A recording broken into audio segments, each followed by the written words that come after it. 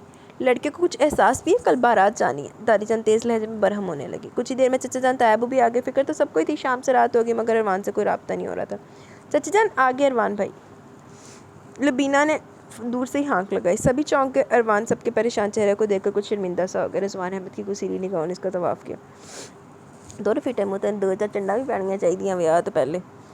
اپنا موبائل تک آف رکھتے، تم انٹیلیجنس میں کیسے ہو؟ کچھ خبر ہے موبائل کون رکھنا پڑتا ہے؟ انہوں نے درشت لہجے میں گویا سے جتایا۔ وہ اصل میں 2 دن سے چارج نہیں کیا تھا، آج ہی بیٹری لو ہوئی ہے۔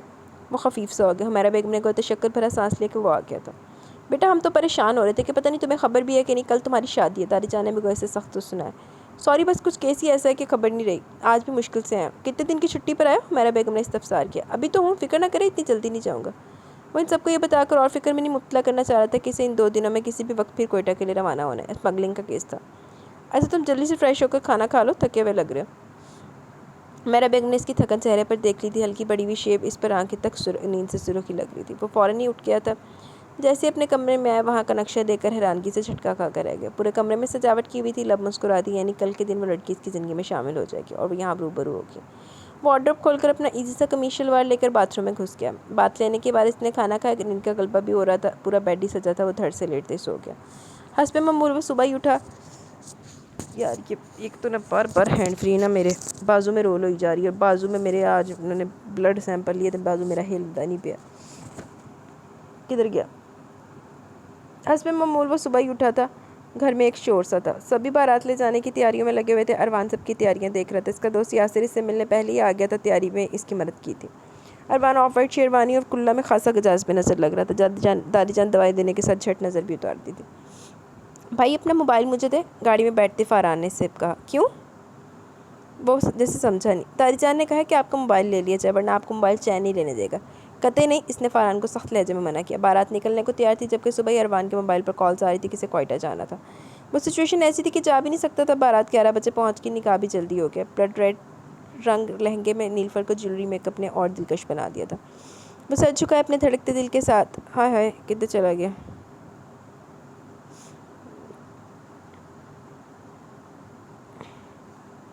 ہاں، وہ سر جھکائے اپنے دھڑکتے دل کے ساتھ بیٹھی تھی۔ اروان مسلسل موبائل پر بات کر رہا تھا مگر آواز اتنی آہستہ تھی کہ وہ سن نہیں پا رہی تھی۔ پلیز آپ ہی رخصتی کا مرحلہ جلدی طے کیجیے، اس نے اسٹیج پر آتی شہوار آپی سے کہا۔ وہ مسکرانے لگی مگر اس لمحے اروان چھینپا ہی نہ تھا۔ ڈنر کے بعد جلدی رخصتی بھی عمل میں آ گئی۔ فرجاد احمد نے اروان سے رخصتی کے وقت کافی کچھ کہا کہ ان کی بہن کا خیال رکھنا بہت حساس ہے۔ نیلوفر اس لمحے بس رو رہی تھی۔ اچھا رونا ہی سی نیلوفر نے۔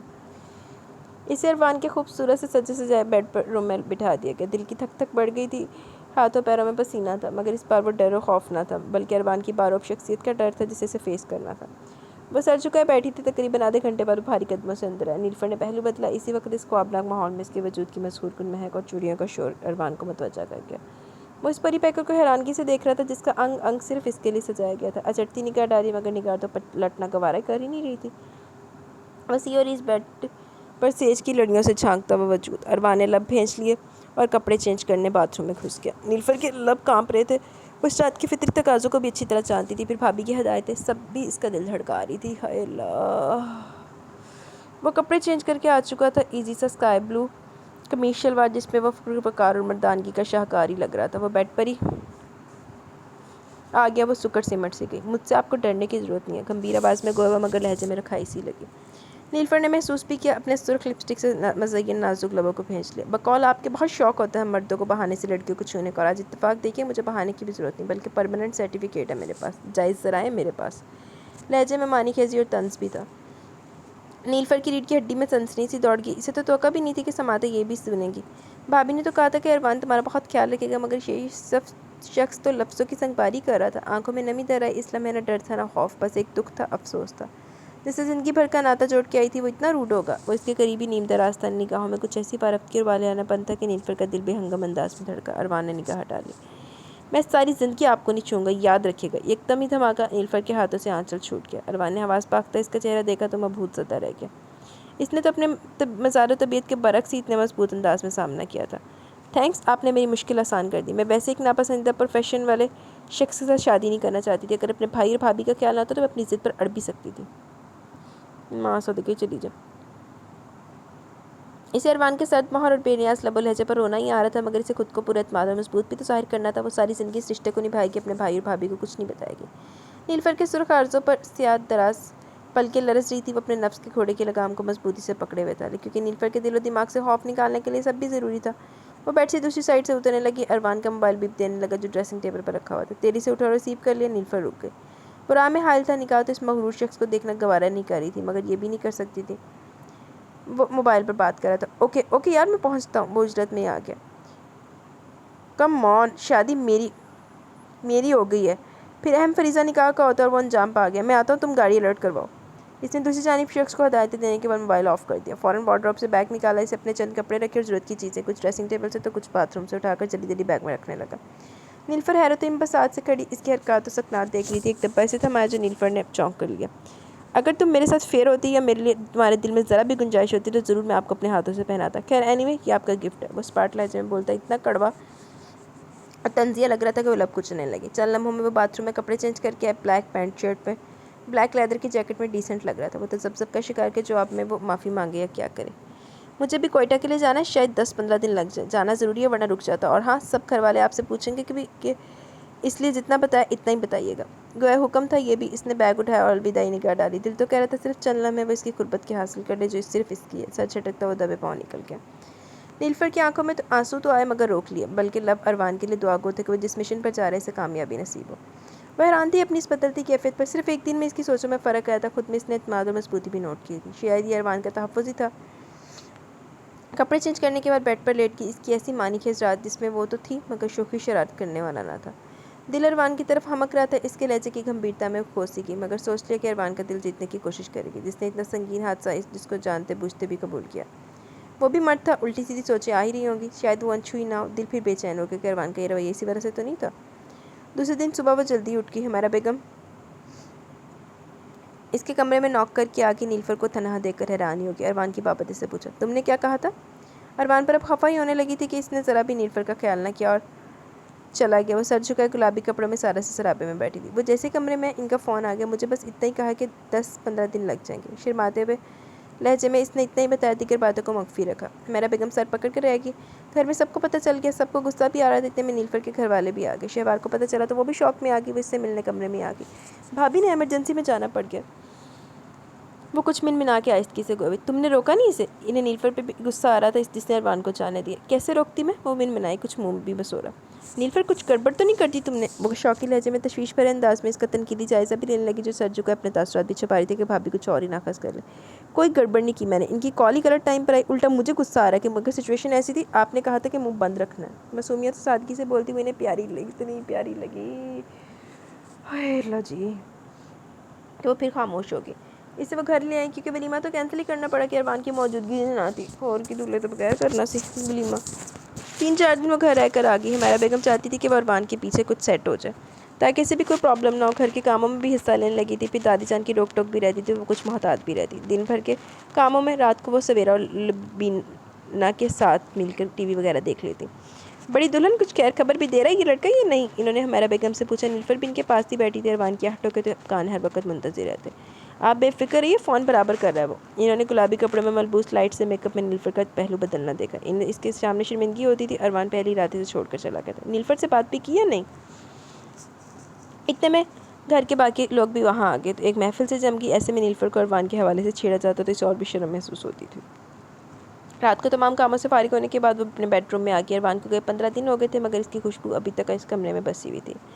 وسیع اور اس کا شادہ بیڈ روم, اسٹائلش فرنیچر, سب کرینے سے سجا تھا. البتہ نیلوفر نے بیڈ سے سیج کی لڑیاں ہٹا دی تھی مگر کمرہ حوض ویسے ہی سجا ہوا تھا. تکیے پر سر رکھے وہ اروان کو ہی سوچ رہی تھی. اولین شب کے وہ کٹیلے اور روکھے جملے وہ بھولی نہ تھی مگر اس سب کی ذمہ دار وہ تھی. اتنے سے دنوں میں اس کے دل و دماغ کی کیفیت ہی بدل گئی تھی. اب تو سونے سے پہلے جو ٹیبلٹ کھاتی تھی وہ تک چھوڑ دی تھی ورنہ اس کے بغیر تو اسے نیند ہی نہیں آتی تھی. اروان نے اپنی اہمیت منوا لی تھی. اس کا اندازہ نیلوفر کو ہو گیا تھا. ہر آہٹ پر وہ اس کی منتظر رہتی. وہ جانتی تھی وہ سخت ناراض ہے, بدگمان ہے, مگر اسے منانا تھا جس نے جانتے بوجھتے ایک نفسیاتی مریضہ کو اپنے شریک سبب بنایا تھا. شام کی چائے اکثر سارے ساتھ ہی پیتے تھے. سامنے اروان کو دیکھ کر وہ چونک گئی اور جھجک سی گئی. اروان نے اسے کاسنی جارجٹ کے پرنٹڈ کپڑوں میں ملبوس سجا سنورا دیکھا تو دل خوش کمانی ہو گیا کہ شاید اس کے لیے یہ سارا سنگار ہے. نو تھینکس, مجھے چائے کی طلب نہیں. لہجے میں طنز کے ساتھ مانی کھیزی تھی. وہ کھجل سی ہوگی. ایک دم اروان اٹھ کر بیٹھا. کیا چوروں کی طرح تو چلا گیا تھا؟ دادی جان نے خفگی سے کہا. چوروں کو پکڑنے گیا تھا. حالانکہ کچھ لوگ ہم پولیس والوں کو ڈاکو لٹیرے چور کہتے ہیں. پھر طنز کے ساتھ اشارہ نیلوفر کی جانب کیا گیا. نیلوفر, اروان کو پہلے کھانا وغیرہ دے دو. امی کھانا کھا چکا اور کچھ آرام کروں گا. اتنی راتوں سے سویا نہیں ہوں. اس کی سحر انگیز آنکھیں کچھ سرخ بھی ہو رہی تھی. پھر بھی نیلوفر تم کھانے کے لیے لے آؤ. انہوں نے جان بوجھ کر نیلوفر کو جانے کو کہا تاکہ کچھ دونوں کو موقع ملے. اروان انگڑائی لیتا ہوا اپنا بیگ اٹھا کر کمرے میں چلا گیا. نیلوفر کے ہاتھوں پیروں میں گھبراہٹ کے مارے پسینہ سے آنے لگا. چائے کے ساتھ کچھ بسکٹ وغیرہ رکھنے اور دھڑکتے دل کے ساتھ وہ کمرے میں آ گئی. وہ بیڈ پر دراز تھا. نگاہ ترچھی کی تو جانے کی وہ ہٹا ہی نہ پایا. پھر ان 20 دنوں میں وہ اس کے دل کے اندر الجلی مچاتی رہی تھی. کتنی مشکل سے وہ خود کو سنبھال کے اس رات نکلا تھا ورنہ تو یہ دل اکسا رہا تھا کہ بس چند لمحے مل جائے. صبح خرامی سے چلتی ہوئی اس کے سامنے سراپا سوال تھی. سوری, میں چائے وغیرہ کچھ نہیں لوں گا, مجھے سونا ہے. انداز نے روٹھا ناراضگی لیے ہوئے تھا. نیلوفر کو اس لمحے اس کی رکھائی رلانے لگی. فوراً مڑ گئی. سنیے محترمہ, یہ چائے کی ٹرے یہیں رکھ دیں اور جب تک میں سو رہا ہوں آپ کمرے سے بالکل نہیں جائیں گی. گویا نیا حکم جاری ہوا. وہ چونک کی, بلکہ اروان کا سنجیدہ لہجہ خاصا اجنبیت سے پور بھی لگا.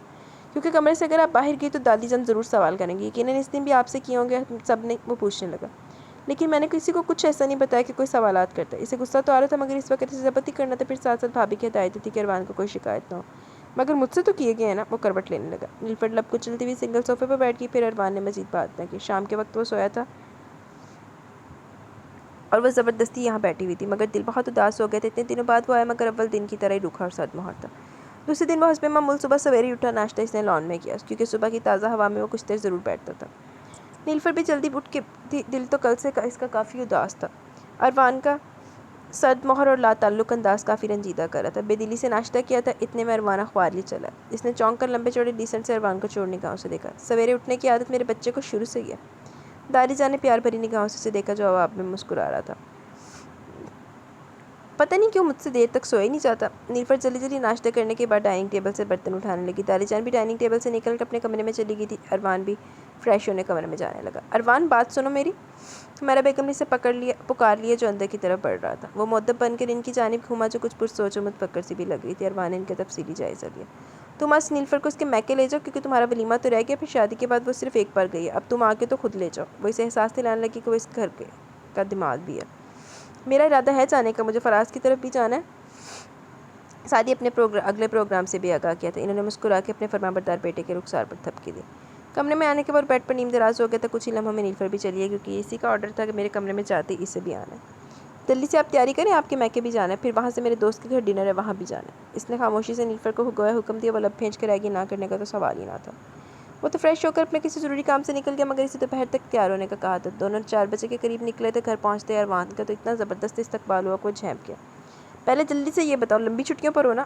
شہوار نے مانی خیری سے پوچھا. عرفان پہلو بدل کر رہ گیا. سامنے فرجاد بیٹھے تھے. اس کے سامنے وہ ذرا مؤدب انداز میں گفتگو کرتا تھا. جی کچھ ایسا ہی ارادہ ہے. مبہم سا مسکرایا. ہماری گڑیا سی بہن کیسی ہے؟ فرجاد نے خاموش بیٹھی نیلوفر کو اپنے حصار میں لے جو مسکرا کے رہ گئی. عرفان نے اچٹتی نگاہ ڈالی جو کل سے مزید خاموش ہو گئی تھی. بالکل ٹھیک ہوں. فریش انداز ظاہر کیا. شہوار نے زبردستی رات کے کھانے پر روک لیا. عرفان نے پھر فراز کو موبائل پر کال کر کے منع کیا کہ وہ ان کی طرف کل آئے گا. یہ بتاؤ عرفان نے کوئی شرارت کی؟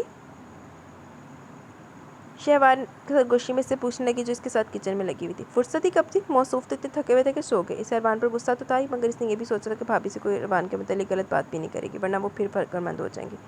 آپ فکر نہ کریں میرے میاں سنبھال لوں گی. چھٹ پرشاشت ظاہر کر کے ان کا دھیان بٹایا اور کھانا لگوانے لگی. پھر شہوار نے مزید اس سے نہ پوچھا. کچھ نیلوفر بھی محتاط ہو گئی تھی. اچھا جی. جیسے وہ کمرے میں ڈریسنگ ٹیبل کی دراز سے ٹیبلٹ کی شیشی نکالی اور ٹیبلٹ اپنی بائیں ہتھیلی پر نکالی. ذہن اس کا آج بہت تھک رہا تھا. دل کر رہا تھا کہ زور زور سے چیخے. اسی وقت عرفان نے اس کے ہاتھ سے ٹیبلٹ جھپٹ لی. وہ آواز باختہ ہی ہو گئی.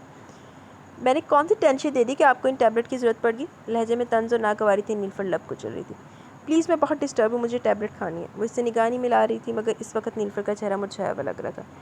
یہ ٹیبلٹ آپ کو اور ڈسٹرب کرے گی. آج کے بعد آپ کوئی میڈیسن نہیں لیں گی. پتہ ہے آپ کو کہ میں ایک نفسیاتی مریض ہوں. گویا جل کے طنز کیا. عرفان نے اس کے قریب آ کے اس کا چہرہ دیکھا جو جھکا ہوا تھا. آپ کا دماغ درست کرنا پڑے گا. یہ نفسیاتی مریضہ کا بھی خوب ڈرامہ رچایا آپ نے. اس نے تمسخر اڑایا اور شیشے کو کمرے میں رکھے ڈسٹ بین کی نظر کر دیا. نیلوفر سلگ کے رہ گئی کیونکہ وہ عرفان کو کچھ کہنا بھی نہیں چاہ رہی تھی. تیزی سے کمرے سے نکل کے عرفان گھبرا کے کہیں اس درمیانی رات میں گھر میں ہنگامہ ہی نہ کر دے. وہ بھی سرپری کے پیچھے دوڑا جو جانے کہاں چلی گئی تھی. شکر ہے وہ کچن میں نظر آئی. چلیے کمرے میں. خواہم کا اگر کسی کو میں الٹی سیدھی سنگن مل گئی تو مجھے پکڑا جائے گا. وہ جان بوجھ کے نیلوفر کو تپا رہا تھا جا کے وہ جواب میں اپنا کوئی رد عمل تو ظاہر کرے مگر وہ درہم بھری نگاہوں سے دیکھنے لگی. عرفان کو اس لمحے وہ چھوٹی سی ڈری سہمی ناراض سی بچی لگ رہی تھی. نیلوفر اس بار رفتگی سے گھبرا کر کچن سے نکلی. وہ بھی تیزی سے پیچھے کمرے کا دروازہ اس نے دھڑ سے بند کیا تھا. میرے سر میں درد ہے. پلیز مجھے آج یہ ٹیبلٹ کھانے دیں. وہ روحان سی اور بے بس سی ہو رہی تھی. گلابی کپڑوں میں اس کا حسن بھی کچھ مرجھایا ہوا لگ رہا تھا. عرفان نے اپنی نگاہوں میں اس کا روپ جذب کیا. آج سے آپ کوئی ٹیبلٹ نہیں کھائیں گی اور اگر نیند وغیرہ کا ایسا مسئلہ ہے تو کل میرے ساتھ ڈاکٹر کے پاس چلیے گا. وہ نرم سے لہجے میں مخاطب اور خود وسیع اور اس بیڈ پر دراز ہو گیا. نیلوفر مرتی کیا نہ کرتی کہ مستاق دل ملاتی ہوئی دوسری جانب دراز ہو گئی تھی. عرفان کا اجنبیت والا انداز ڈسٹرب کر رہا تھا جو کوئی لمحہ تن سے خالی نہیں جانے دیتا تھا. دوسرے دن وہ سارے کاموں سے فارغ ہوئی تو عرفان نے اسے چلنے کو کہہ دی. سب کے ساتھ لاؤنج میں بیٹھی ٹی وی دیکھ رہی تھی. میری طبیعت اب بالکل ٹھیک ہے. وہ منمنائی مگر آہستگی سے تاکہ وہاں موجود لوگ نہ سن لیں. عرفان نے مسکرا کر دیکھا جو کچھ شرمندہ بھی لگ رہی تھی. چلیے تو پھر میری طبیعت خراب ہے. فوراً ریڈی ہو جائیں. وہ اسے حکم دیتا لاؤنج سے نکل کے ہمارا بیگم اس کی الجھن دیکھ رہی تھی جو 2-3 دنوں سے گمسم سی نظر آ رہی تھی. عرفان نے ان سے ذکر کیا کہ وہ نیلوفر کو کسی ڈاکٹر سے چیک اپ کروانے لے جائے گا. ارے نیلوفر بیٹا چلی جاؤ. انہوں نے اس کے شانے پر تھپکی دی. وہ چونکی. عرفان کو تم غیر ذمہ دار نہیں سمجھو. وہ چاہتا ہے کہ تم نارمل زندگی گزارو. وہ بڑے مشفق اور نرم لہجے میں سمجھا رہی تھی. نیلوفر لب بھینچ کر رہ گئی. وہ سر لاتی ہوئی چلی گئی. تیار بھی بے دلی سے ہوئی کہ مگر رونا اس بات پر آنے لگا کہ اروان نے نفسیاتی مریضہ کے طور پر اسے قبول کیا ہوا. دل کے اندر بے چینی بڑھ گئی تھی. اروان گاڑی بڑی مستعدی سے ڈرائیو کر رہا تھا. شام کی سرمئی سیاہی پھیل رہی تھی. سڑکوں پر ٹریفک رواں دواں تھی. وہ کاسنی رنگ کے کپڑوں میں خاموش تھی. اروان کو خاصی اپیل کر رہی تھی. گاڑی اس وقت ایک تفریحی مقام کے پارکنگ لاٹ میں رکی تو وہ چونک گئی. اتریے محترمہ, آپ کے علاج کی جگہ آ گئی ہے. وہ ڈرائیونگ سیٹ کے اتر کر اس کی جانب دروازہ کھول کر اترنے کا اشارہ کر رہا تھا. نیلوفر کی نگاہوں میں بے یقینی تھی. وہ خوبصورت سے پارک کو دیکھ کر خواب کی سی کیفیت میں آ گئی. اروان نے گاڑی لاک کی اور اسے چلنے کا اشارہ کرتے ہوئے آگے بڑھا. آپ تو مجھے کسی ڈاکٹر کے پاس لے جا رہے تھے. اسے غصہ آنے لگا. ڈاکٹر کے پاس پھر چلیں گے, آج کچھ سیر و تفریح کر لیتے ہیں. وہ مبہم سا مسکرایا. نیلوفر روش پر رک کر کھڑی ہو گئی. اروان کا انداز ایسا تھا کہ وہ چھوٹی بچی کو بہلا رہا ہو. اسے رونا آنے لگا. مجھے کہیں نہیں جانا, گھر جانا ہے. وہ اکڑ گئی. واٹ, گھر جانا ہے؟ محترمہ, میں نے آپ کے لیے اپنا قیمتی وقت نکالا, تو نہ نکالیے. احسان کریں مجھ پر, نفسیاتی مریضہ پر. وہ لوگوں کا خیال کیے بغیر وہاں کھڑے ہو کر رونا شروع ہو گیا. اروان سٹپٹائی گیا. اسے نیلوفر کے ایسے رد عمل کی توقع نہیں تھی. مجھے گھر جانا ہے, کہیں نہیں جانا. وہ مڑ گئی. اروان بیچارہ عجیب الجھن کا شکار ہو گیا. نیلوفر نے اتنا رونا دھونا مچایا کہ اپنے گھر لے جانے کی بجائے اس کے میکے چھوڑ کے چلا گیا. گھر میں سب نے پوچھا بھی تو اتنے ہی بتایا کہ وہ ضد کرنے لگی تھی. اچھا جی, دیکھنے نہ دی نیا کی دو پار ہوندی. اسے یہاں کا بھی کوئی سکون نہیں ملا. شہوارز کی کیفیت سمجھ رہی تھی. ان کو بھی اس نے سب بتا دیا. وہ تعصب سے سر پکڑ کے رہ گئی. آپ ہی بتائیے میں کیا کروں, مجھے ٹیبلٹ بھی کھانے نہیں دی. تم نے صرف اس کی وجہ سے اتنا ہنگامہ کیا. میں نے ہنگامہ غلط نہیں کیا. گھر میں سب کے سامنے یہ کہہ کر لائے کہ مجھے ڈاکٹر کے پاس لے جا رہے ہیں. بتائیے مجھے غصہ نہیں آئے گا؟ میں نفسیاتی ہوں, ٹھیک ہے, مجھے نہیں جانا اب ان کے پاس. وہ رو رہی تھی, زید الگ باندھے بیٹھی تھی. اروان کے ساتھ کہیں نہیں جائے گی. اروان کو تو میں نے بلا لیا, لیتی ہوں اس کی خبر. پلیز بھابھی, آپ ایسا کچھ نہیں کریں گی ورنہ بات پڑے گی. وہ ڈر گئی. اروان آ گیا تھا. خیریت, یہاں تو دھواں دھار بارش ہوئی ہے. انداز مانی کے جو شرارتی بنا لیا. کمرے میں بھی طاہرانہ نگاہ ڈالی. وہ بیڈ پر بیک گراؤنڈ سے ٹیک لگائے بیٹھی تھی جبکہ وہ چیئر گھسیٹ کے بیٹھ چکا تھا. تم اسے یہاں کیوں چھوڑ کر گئے, مجھے یہ بتاؤ. شہوار نے تیز لہجے میں استفسار کیا. آپ کی نند صاحبہ کا حکم تھا کہ مجھے آپ کے ساتھ نہیں جانا بلکہ مجھے یہاں آنا ہے. شوق سے لہجے میں کہتے ہوئے سو کرتی نیلوفر پر بھی نگاہ ڈالی جو جواب میں گراتی نظروں سے دیکھ رہی تھی. بھابھی مجھے یہاں سے نہیں جانا. وہ احتجاج کرنے لگی. آپ ہی مجھے انہیں یہاں سے لے جانا ہے اور میں اپنی چیزیں کہیں چھوڑا نہیں کرتا. جلدی اٹھیے. فوراً وہ بھی تیز لہجے میں بولا. شہوار نے حیرانگی سے دیکھا جس کے لب و لہجے میں ذرا رکھائی نہ تھی بلکہ وہ بڑا پراعتماد انداز میں مخاطب تھا. ایسا کرو, تم اب اسے خود ڈیل کرو, بلکہ جانے کے لیے بھی راضی کرو. میں تم دونوں کے لیے شام کی چائے کے ساتھ کھانے کے لیے زبردست کچھ بناتی ہوں. اروان کے شانے پہ تھپکی دے دی. وہ چلی گئی. اروان نے آنکھوں میں ترنگ لی. اس کے روٹھے ہوئے چہرے کو دیکھا تو پیاری آنے لگا مگر وہ اس کی جانب پھولے سے بھی نہیں دیکھنا چاہ رہی تھی. اگر آپ چاہتی کہیں گے ہر بات تو میں آپ کی مرضی کے مطابق کروں. کیوں کریں, نہ کریں. میں نے ایسی کوئی کون سی بات کہہ دی کہ جو آپ مان رہے ہیں. وہ تنکی گئی. اور پھر پولیس والوں کو کبھی یہ مجبوری نہیں ہوتی. اوہ, تو آپ کو یہ بھی یاد ہے. پھر ٹھیک ہے, چلیے آپ گھر. میں بتاتا ہوں کہ میں اب ہوگا کیا. فوراً اٹھ کھڑی ہو جائے. 15 منٹ میں تیار ہو کے باہر آ جائے ورنہ ہنگامے کرنا مجھے بھی آتے ہیں. فوراً وہ غصے میں آ گیا کیونکہ وہ سمجھ گیا تھا کہ اب نیلوفر کو کیسے ڈیل کرنا ہے. اس نے ڈاکٹر سے بھی بات کر لی تھی کیسے سچویشن میں سے کیا کرنا ہے. نیلوفر نے گھورا مگر اروان چہرے پر سختی لے کمرے سے نکل گیا. وہ اس لمحے واقعی ڈر گئی تھی. اگر واقعی اس نے فرجاد کے سامنے کچھ کہہ دیا تو شرمندگی ہوگی. بھابھی تو حیران رہے گی کہ اتنی جلدی وہ جانے کے لیے راضی کیسے ہوگی. اروان اپنی پہلی فتح پر مسکرا دیا. واپسی پر وہ اسے اپنے دوست فراز کے گھر لے آیا تھا. ہم تو سمجھتے تھے کہ باقاعدہ کارڈ دینا پڑے گا تمہیں ڈنر کے لیے. فراز نے خوش دلانہ طنز کیا کے ساتھ کہا تو وہ جھینپ سا گیا. یار روز پروگرام بناتا ہے پھر رہ جاتا ہے. بھابھی آپ اس سے کہہ دیں کہ ہم معزز شہریوں کو بھی یاد کر لیا کریں ورنہ اگر کہے تو ہم رشوت کے طور پر سے کچھ دینے کو بھی تیار ہیں. وہ اکثر اس کے پیشے کی وجہ سے اسے چھیڑتا پیتا. سن, میں وہ والا پولیس والا نہیں ہوں. وہ برا مان گیا. چھوٹے سے ڈرائنگ روم میں محفل سجی ہوئی تھی. فراز کی بیوی زویا ان کے لیے ڈنر کے انتظامات میں لگ گئی تھی. اروان نے نیلوفر کو بھی کہا کہ وہ ان کی ہیلپ کر دے. اروان بھائی, آپ کی بیگم تو بہت ہی کم گو ہے. زویا معتجب ہو کر گویا ہوئی. خوش نصیبی ہے اروان کہ بھابھی کم گو ہے. مجھ سے پوچھے کوئی. ہاں, میں تو کائیں کرتی ہوں نا. وہ برا مان کر غصہ بھی دکھانے لگی. ڈائننگ ٹیبل پر وہ لوگ بیٹھے تھے. نیلوفر کو بھی ہنسی آ گئی. بھابھی ویسے یہاں معاملہ دوسرا ہے. میری بیگم غم کو نہیں ہے, البتہ گمسم زیادہ رہتی ہے. اروان نے اس کی خامی کو منظر عام پر لائی. نیلوفر پہلو بدل کے رہ گئی. اس وقت بھی وہ کچھ نہ بولی. وہ تینوں ہی ہنسی مذاق کرتے رہے. رات کے فراز نے انہیں رخصت کیا تھا. آج پھر وہ اپنی میڈیسن ڈھونڈ رہی تھی تاکہ اپنے ذہن کو کچھ دیر ریلیکس دے سکے. اروان کافی دیر بیڈ پر نیم دراز کی حرکات و سکنات کو تنقیدی پرتشویش نگاہوں سے دیکھ رہا تھا جو کبھی وارڈروب کھولتی تو کبھی بیگ کی تلاشی لیتی. اگر آپ کو اعتراض نہ ہو تو پوچھ سکتا ہوں کہ رات کے اس پہر آپ کیا تلاش کر رہی ہیں, اور جبکہ میں تو آپ کے پاس ہی ہوں. معنی خیز اور مخمور لہجے میں بولتا ہوا وہ اس کے اتنے قریب آ گیا کہ وہ تو اچھل ہی گئی. جی وہ کیا وہ نام لے سکتی ہیں آپ میرا, مگر اس کمرے کی حدود تک, اس کے باہر بالکل نہیں. اس کا گڑبڑانا بوکھلانا اروان کو اتنا اچھا لگا کہ وہ اپنی خود ساختہ پہلی جسارت کو روک نہ سکا. نیلوفر تو سکتے میں آ گئی. یہ پولیس والوں کی طرح تلاشی کا کام بند کریں یا صرف ہمارے لیے چھوڑ دیں, ہم موجود ہیں نا. وہ اتنا شوق اور مانی کے شرارتی ہو رہا تھا کہ نیلوفر کے کانوں کی لوئیں تک سرخ پڑ گئی۔ فراز کے گھر سے آنے کے بعد تو دونوں میں ابھی تک بات چیت بھی نہیں ہوئی تھی کہ مگر ارمان کی ایسی حرکت، اس پر تو پچھلے تلخ لمحات کا ناگوار شائبہ تک نہ تھا۔ میں بہت ایماندار پولیس کا بندہ ہوں، ہر کام نہایت ایمانداری سے سر انجام دیتا ہوں، اور اب میں ایماندار شوہر بھی ہوں۔ اپنی ذمہ داری اور فرائض سے منہ نہیں موڑ سکتا، کیونکہ مجھے دونوں جہاں میں جواب دہ ہونا ہے۔ ارمان کی گمبھیر اور اتنی گہری بات کے سحر میں وہ کھوسی گئی کیونکہ وہ اس کا ہاتھ تھامے ہوئے تھا۔ پلیز میرا ہاتھ چھوڑیے۔ اس کے جسم میں سنسنی سی دوڑنے لگی، ایک شرم و حجاب سا اسے ارمان سے آنکھ ملانے نہیں دے رہا تھا۔ کیوں؟ آپ کے ہاتھ کو کیا ہوا؟ اس نے مسکرا کر ہاتھ چھوڑ دیا اور پھر اپنے بازو کے ہلکے میں لے لیا۔ نیلوفر تو پگھل سی گئی، آواز لگتا تھا نکلنا ہی بند ہو گیا۔ ارمان کا استحقاق دیکھ کر تو اس کے ہوش ہی اڑنے لگے تھے، مگر اس بار وہ کیفیت تو نہ تھی جو وہ خود حیران تھی۔ صبح اٹھنے سے پہلے فریش ہو کر کمرے سے چلی گئی تھی، سوچ سوچ کر اس کے پسینے چھوٹ رہے تھے۔ ناشتہ بھی اس نے برائے نام ہی کیا، پھر وہ دادی جان کے کمرے میں جا کر سو گئی جیسے رات سے سوئی نہ ہو۔ ارمان بھی آج خلاف معمول 11 بجے اٹھا تھا، ڈائننگ ٹیبل پر بیٹھا وہ نیلوفر کا منتظر تھا، مگر امی کو ناشتہ لگاتے دیکھ کر چونک گیا۔ ارے ہاں، نیلوفر اماں کے کمرے میں سو رہی ہے، لگتا ہے اس کی طبیعت ٹھیک نہیں ہے۔ حمیرہ بیگم نے خود ہی کیا سرائی کی تھی۔ ارمان کے لب مبہم سا مسکرایا، وہ سب سمجھتا تھا، خاموشی سے ناشتہ کرتا رہا۔ ارمان ناشتہ وغیرہ سے فارغ ہونے کے بعد دادی جان کے کمرے میں آیا تو وہ یہ دیکھ کر حیران رہ گیا، وہ بیڈ پر مزے سے لیٹی بے خبر سو رہی تھی اور دادی جان وارڈروب میں جانے کی تلاش کر رہی تھی۔ گلا کھنکار کر اپنی موجودگی کا احساس دلایا، دادی جان نے مڑ کر دیکھا اور ارمان نے سلام بھی کر دیا۔ جیتے رہو، آج خاصے دیر سے اٹھے اور یہ یہاں سو رہی ہے۔ دعا دینے کے ساتھ ہی استفہامی انداز میں نیلوفر کی جانب توجہ مبذول کروائی۔ یہی میں بھی دیکھ رہا ہوں۔ ہاف وائٹ قمیص شلوار میں نکھرا نکھرا اپنے ہونٹوں پر مبہم مسکراہٹ لیے وہ گویا ہوا۔ دادی جان نیلوفر کے قریب ہی بیٹھی تھی، شاید اس کی نیند پوری ہو گئی تھی، پھر بیٹھ کے ہلنے پر اس کی آنکھ کھل گئی۔ ارمان کو دیکھ کر تو حواس باختہ سی ہو گئی، جھٹ دوپٹہ تلاش کر اٹھ کر بیٹھ گئی۔ ارمان کو کل سے اس کی حالت پر لطف آ رہا تھا، جو گڑبڑاہٹ اور بوکھلاہٹ کا شکار تھی۔ سوری دادی جان، پتہ نہیں کیسے میری آنکھ لگ گئی، وہ نگاہ چراتے ہوئے شرمندہ بھی ہو رہی تھی۔ بیڈ سے اتری اور ارمان راہ میں حائل کھڑا تھا۔ کوئی بات نہیں، دادی جان نے گویا اس کی شرمندگی دیکھ لی تھی۔ محترمہ، لگتا ہے آپ نے ناشتہ نہیں کیا۔ وہ آہستگی سے گویا بتا کہ دادی جان نہ سن لیں، اور وہ اپنے سابقہ کام میں پھر لگ گئی۔ جی ناشتہ تو کر لیا تھا، نگاہ تک نہیں ملا رہی تھی۔ رات کا ایسا سرور اور نشہ تھا کہ جو ارمان کے لہجے سے چھلک ہی رہا تھا۔ نیلوفر کو شرم ہی آنے لگی، وہ اس کے سائڈ سے نکل گئی۔ ارمان کو اس کا شرمایا لجایا سا انداز اتنا اچھا لگ رہا تھا کہ دل کر رہا تھا نیلوفر کو اپنے سامنے بٹھا کر دیکھتا ہی رہے۔ آہو تو دیکھتا رہتا، کڑی بے ہوش ہو رہی ہے۔ ارمان بیٹا، اگر نیلوفر جانے کا کہہ رہی ہے تو لے جانے دو، رہ آئے کہ کچھ دن۔ شہوار بھی کہہ رہی ہے، پھر اس کے بچے بھی یاد کر رہے تھے۔ انہوں نے ارمان کو مخاطب کے جو لاؤنج میں ٹی وی آف کرنے کے بعد اپنے بیڈ روم میں جانے کے لیے اٹھا تھا۔ 3 دن سے وہ اپنی جاب پر بھی جانا شروع ہو گیا تھا۔ امی، میں نے اسے جانے کو منع تو نہیں کیا؟ جب چاہے جا سکتی ہے۔ وہ حیرانگی کے ساتھ چونک بھی گیا کہ امی نے یوں جانے کی کیسے کہہ دیا۔ صبح نیلوفر کو جانے کو کہہ رہی تھی، میں نے کہا کہ میں خود تم سے کہوں گی اپنی جاب پر جاتے ہوئے چھوڑ جانا۔ جی اچھا، چھوڑ جاؤں گا، مگر ابھی نہیں، مجھے ایک کیس کے سلسلے میں اسلام آباد جانا ہوگا، 1 ہفتے کے لیے جب بھی چھوڑ جاؤں گا۔ اس نے آہستہ لہجے میں انہیں بتایا، مگر اسے نیلوفر پر غصہ بھی آنے لگا جس نے امی سے اس کی شکایت کی تھی، اور پھر وہ سمجھ بھی رہا تھا کہ وہ اس سے بچ کر جانا چاہ رہی ہے۔ اچھا جی،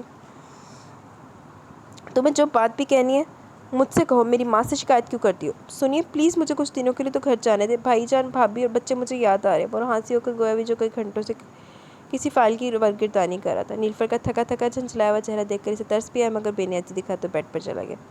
سنیے، میں آپ سے کچھ کہہ رہی ہوں۔ اپنا جواب نہ پا کر وہ تنک گئی۔ اصل میں بات یہ کہ مجھے تمہاری عادت سی ہو گئی، اس لیے کچھ دنوں تک رہنے کا سوال ہی پیدا نہیں ہوتا۔ لہجے میں مانی خیزی اور شوخی بھی تھی۔ آخر آپ اس کا چہرہ ایسا تھا کہ ابھی رو دے گی۔ اتنی بے بسی ہو رہی تھی کہ احتجاج کر بھی رہی تھی، مگر اس جسے پرواہ ہی نہیں تھی۔ کیا آخر آپ؟ وہ مبہم سا مسکرایا۔ اسی وقت بیل کھا کے وہ اس کی جانب رخ کیا، جو برفتگی سے اسے دیکھ رہا تھا۔ میری طبیعت خراب ہے، آپ سمجھتے کیوں نہیں؟ وہ کھنسی آئے گی۔ وضاحت کرو کس قسم کی خراب ہے تاکہ پھر میں غور کروں۔ وہ آج اسے اتنا زج کرنا چاہ رہا تھا کہ شاید وہ منہ سے کچھ تو کہے گی کہ میں آپ کی وارفتگی اور بالہنہ پن کے جذبات سے گھبرا کر فرار چاہ رہی ہوں۔ ویسی نہیں ہے، بے فکر ہے۔ وہ تو سرخ ہی پڑ گئی۔ ویسے مجھے انتظار ہے۔ وہ چلتا ہوا اس کے قریب آئے، شانوں سے پکڑا، وہ کانپ ہی گئی۔ ارمان کا لب و لہجہ سبھی کچھ بدل جاتا تھا۔ آپ ان ہونٹوں پر اب کچھ نہیں ہونا چاہیے، اس نے تو شرارتی کر دی۔ نیلوفر کے رخسار گرمئی شوق سے سرخ ہی پڑ گئے۔ آگے وہ بولنے ہی نہیں دیتا تھا، اور وہ اسی وجہ سے جلتی کرتی بھی تھی۔ وہ کیوں زبردستی اس رشتے کو نبھا رہا تھا؟ وہ تو ایک نفسیاتی مریضہ تھی، پھر یہ سب کیوں کر رہا ہے؟ اسے تو ارمان کو اس کے دل کے جذبات سمیت پانا تھا، ایسے نہیں۔ وہ رونے لگتی تھی کیونکہ وہ دن بھر سرد مہر بنا رہتا تھا۔ دیکھو شہوار، آپ اسے کچھ بھی الٹی سیدھی بات نہیں بولنا، سمجھی؟ تم اتنی مشکل سے تمہاری طرف سے وہ کچھ مطمئن ہوئی ہے۔ وہ تیز لہجے میں سرزنش کرنے لگا۔ لیکن میں مطمئن نہیں ہوئی، روانی میں اس کے منہ سے نکل گیا، پھر وہ خود ہی جذبات سی ہوگی۔ تمہیں مطمئن کرنے کے لیے مجھے خاصے اچھے طریقے آتے ہیں، ادھر آ جاؤ گے تو تمہاری طریقے سے تمہیں مطمئن بھی کر دوں گا۔ وہ سلجھو انداز میں گویا ہوا۔ ایک نفسیاتی مریضہ کبھی مطمئن ہو ہی نہیں سکتی۔ دیکھو ابھی تو میں اپنی ڈیوٹی پر ہوں، آج نہیں تو کل میں تمہیں رات کو اپنی ڈیوٹی آف ہوتے لینے آؤں گا، اس لیے جو بھی بات کرنی ہے سامنے کرنا۔ وہ عجلت دکھانے لگا۔ مجھے آنا ہی نہیں ہے، وہ تو ضد باندھ کے بیٹھی تھی۔ تمہارے تو اچھے بھی آئیں گے۔ یہ کہہ کر وہ لائن کٹ کر چکا تھا۔ شہوار اس کے لیے اچھی سی چائے سموسوں کے ساتھ لائی، انہیں دیکھ کر وہ فوراً نارمل ہو گئی۔ ربیشہ اور اون بھی آ گئے تھے۔ وہ سبھی خوشکپیوں میں لگ گئے۔ نیلوفر کچھ دیر کے لیے عرفان کی باتیں بھول گئی، مگر عرفان تو اسی رات کو ہی آ گیا۔ نیلوفر تو ہانسی ہوگی وہ جو آ گیا تھا۔ یار اتنی رات کو تم چلے آئے؟ فرجاد رات کے 12:30 بجے سے یہاں دیکھ کر چونکے۔ اصل میں فرجاد بھائی، نیلوفر کا کچھ دیر پہلے میرے موبائل پر فون آیا تھا کہ وہ آج ابھی جانا چاہ رہی ہے۔ اس نے اطمینان سے جھوٹ گڑا۔ نیلوفر اس کی ایسی موبائل کا جھوٹ پر اندر ہی اندر پیچ و تاب کھا رہی تھی، مگر مجبوری تھی۔ اندر صبر کے گھونٹ اتارتی مرتی کیا نہ کرتی کہ مستاق تیار ہو کر چلی پڑی۔ عرفان سی گرین پرنٹڈ کپڑوں میں اس کی شہابی رنگت کو غصے سے تمتماتا ہوا دیکھ رہا تھا۔ اسے آج اس کا جلنا کڑنا مزہ ہی دے رہا تھا۔ پورے راستے وہ منہ بنائے بیٹھی رہی۔ عرفان ہونٹوں پر شوق سی دھن بجاتا ہوا گاڑی ڈرائیو کرتا رہا۔ اس وقت عرفان کا یہ انداز اسے آگ ہی لگا رہا تھا۔ گھر آتے ہی سب کو سلام دعا کے بعد وہ کمرے میں چلی گئی۔ آج وہ عرفان کو کوئی موقع نہیں دینا چاہ رہی تھی۔ عرفان نے بھی اسے تنگ نہ کیا اور لیٹ کر سو گیا۔ اچھا جی۔ حسب معمول وہ اٹھا ہی تھا، جاگنگ وغیرہ سے فارغ ہونے کے بعد اپنا جوس کا گلاس اور اخبار بیڈ روم میں لے آیا۔ نیلوفر چہرے پر ہمس کفکی سے جب بیڈ روم کو سمیٹنے میں مصروف تھی، وہ سنگل صوفے پر بیٹھا تھا۔ جوس کی سپ لینے کے بعد گلاس کو ایسے ہی تھمایا تھا، فوراً ہی وہ جانے کے لیے مڑ گئی۔ نیلوفر ادھر آؤ، اس نے اپنی گمبھیر آواز میں اسے مخاطب کیا۔ اس کے بڑھتے قدم رکے، وہ کمرے سے باہر جا رہی تھی۔ مجھے پہلے دیر ہو رہی ہے، جو کام ہے آپ کا وہ آ کر دوں گی۔ میں کہہ رہا ہوں ادھر آؤ، وہ ذرا ڈپٹ کر بولو۔ نیلوفر نے دانت پیسے اور اس کی جانب گھوم گئی۔ وہ ٹریک سوٹ میں ملبوس اس کے مقابل ہی آ گئے۔ نیلوفر کی پلکیں لرز سی گئی۔ آپ ہر بار اپنی کیوں کرتے ہیں؟ اس نے تڑک کر کہا۔ اس لیے کہ تم میری اپنی ہو، اور اپنوں کے ساتھ تو اپنے تو ایسے ہی کرتے ہیں۔ مانی کھیری سے وہ گویا ہوا۔ نیلوفر کے اس کے لہجے کی گمبھیرتا میں کچھ کھونے لگی۔ جیسا آپ کرتے ہیں، کوئی شوہر اپنی بیوی کے ساتھ ایسا نہیں کرتا ہوگا۔ شکوہ در آیا۔ عرفان نے سینے پر بازو لپیٹے اور دھانی کپڑوں میں اس کا اجلا نکھرا سراپا پسندیدہ نگاہوں سے دیکھا۔ جو میں کرتا ہوں وہ ہر شوہر اپنی بیوی کے ساتھ کرتا ہے، میں نے کچھ نیا نہیں کیا۔ وہ مانی خیز مسکراہٹ لیے نیلوفر کو اپنے حصار میں لے کر بول رہا تھا، ہمارے حیا کی اس کی تو نگاہ بھی نہیں اٹھ سکی۔ آپ کے ساتھ زبردستی ایک نفسیاتی مریض ہے جو کہ اغوا شدہ تھی، اسے منڈ دیا ہے۔ خبردار جو تم نے میری پیاری اور معصوم سی بیوی کے متعلق کچھ بولا تو مکہ تان کے ہلکا سے اس کے رخسار پر رسیدگی کر دیا۔ نیلوفر گنگ و حیرت و انبساط کی تصویر بنی عرفان کو دیکھ گئی۔ تم نفسیاتی مریضہ نہیں تھی، یہ تمہاری سوچ کا دخل تھا، اور پھر ایسے شخص کو نفسیاتی نہیں کہتے۔ تم ایک خوف میں مبتلا تھی، اور تمہارا یہ ڈر و خوف وہی شخص نکال سکتا تھا جو تمہارے قریب ہو اور جائز رشتہ رکھتا ہو۔ اس لیے مجھے منتخب کیا کہ تمہارے ڈر و خوف نکالنے کے لیے۔ وہ بولا، پھر بھی آپ کی مرضی تو شامل نہیں تھی نا، اور پھر میں نے آپ کے ساتھ پہلے اتنی بدتمیزی کی تھی، آپ کے دل میں تو میری گنجائش بھی نہیں بنی ہوگی۔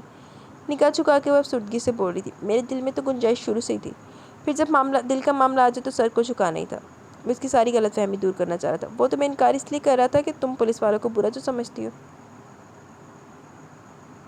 میرے ساتھ جو ہوا اس میں ایک پولیس والا شامل تھا۔ پھر سے وہ تلخ اور ناگوار حادثہ یاد آیا تو اس کی آنکھوں میں آنسو آ گئے۔ جو ہوا اسے بھول جاؤ، بس اس پولیس والے کو ہمیشہ یاد رکھو جو ہر جگہ اپنی ڈیوٹی ایمانداری سے نبھا رہا ہے۔ اس نے نیلوفر کے سر سے اپنا سر ٹکرایا۔ اب جلدی سے بتاؤ، پولیس والے برے لگتے ہیں یا پولیس کا محکمہ؟ مجھے کسی سے کوئی سروکار نہیں، مجھے تو یہ پولیس والا اچھا لگتا ہے۔ دل سے اعتراف کرتی شرمائے روپ میں عرفان کو وہ اتنی اچھی لگی کہ بے اختیاری سے اپنے سینے میں سمو لیا۔ وہ دیکھتی اسے اچانک افتاد پر بوکھلا ہی گئی۔ آج دل خوش کر دیا۔ اپنی محبت کی گرم جوشی نیلوفر کو محسوس کروائی۔ اور آپ نے بھی، شرمائے ہوئے لہجے میں وہ گویا بھی۔ گڈ، یعنی دل کا معاملہ ادھر بھی ہو گیا؟ وہ خوش روخی سے بولا۔ سنو، میں 10 دنوں کے لیے اسلام آباد جا رہا ہوں۔ قدر توقف کے بعد وہ سر کھجا کر گویا ہوا۔ کیا 10 دنوں کے لیے؟ وہ تو بدک کے دور ہوئی۔ ہاں یار، ایک کیس ہے، جانا ضروری ہے، حالانکہ اب تو دل بھی نہیں چاہ رہا۔ وہ سر کھجاتے ہوئے اس پر جھکا تھا۔ زندگی ایک دم پرسکون اور شانت ہو گئی تھی۔ جی تو گائز، یہ چھوٹا سا ناول اپنے اختتام کو پہنچا۔ کیسا لگا آپ کو ناول؟ اپنی رائے کا ضرور اظہار کیجیے گا۔ ناول نیم از اب تو یہ زندگی مسکرائی، ریٹن بائی شازیہ مصطفیٰ۔ آپ کو کیسا لگا؟ اپنی رائے کا ضرور اظہار کیجیے گا۔ انشاءاللہ جلد ملیں گے نیو ناول کے ساتھ۔ تب تک کے لیے اپنا بہت سارا خیال رکھیں، دعاؤں میں یاد رکھیں۔ مجھے بھی اجازت دیں اور اللہ حافظ۔